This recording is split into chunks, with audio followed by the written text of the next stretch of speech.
এক ছিল রাজা। রাজার ছিল এক রানী আর ৩ কন্যা। ৩ কন্যাকে নিয়ে রাজা বেশ সুখেই ছিলেন। রাজ্যেও ছিল সুখ আর শান্তি।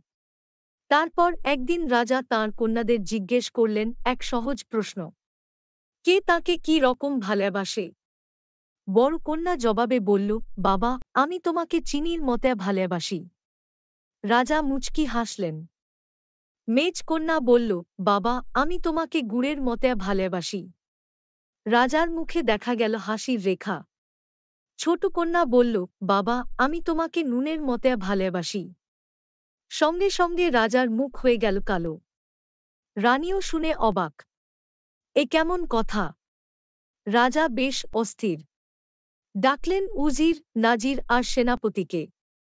হুকুম দিলেন ছোট কন্যাকে গভীর জঙ্গলে রেখে আসতে।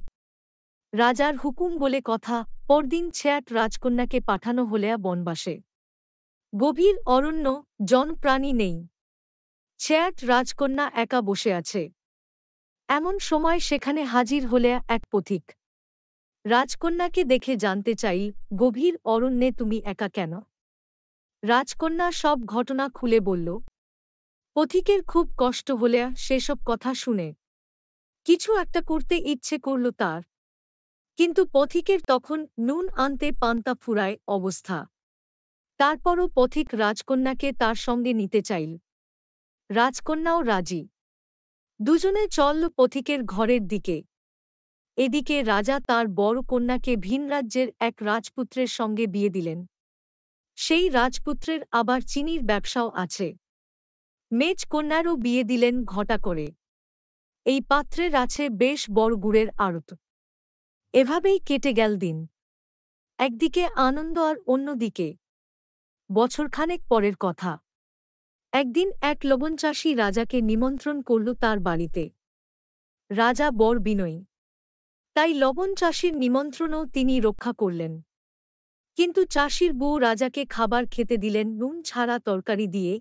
খাবার মুখে দিয়েই রাজার মুখ বিষাদে কুঁচকে গেল। নুন ছাড়া আবার তরকারি হয় নাকি? চাষির বউ বলল, রাজা তো নুন অপছন্দ করেন। তাছাড়া নুনের কেজি এখন ৪-৫ টাকা। নুনের এত দাম শুনে রাজার হার্ট অ্যাটাক হওয়ার মতো দশা হল। নুন এতই মূল্যবান? এমনিতেই চিনিগুড় খেতে খেতে রাজার শরীরে ডায়াবেটিস বাসা বেঁধেছে।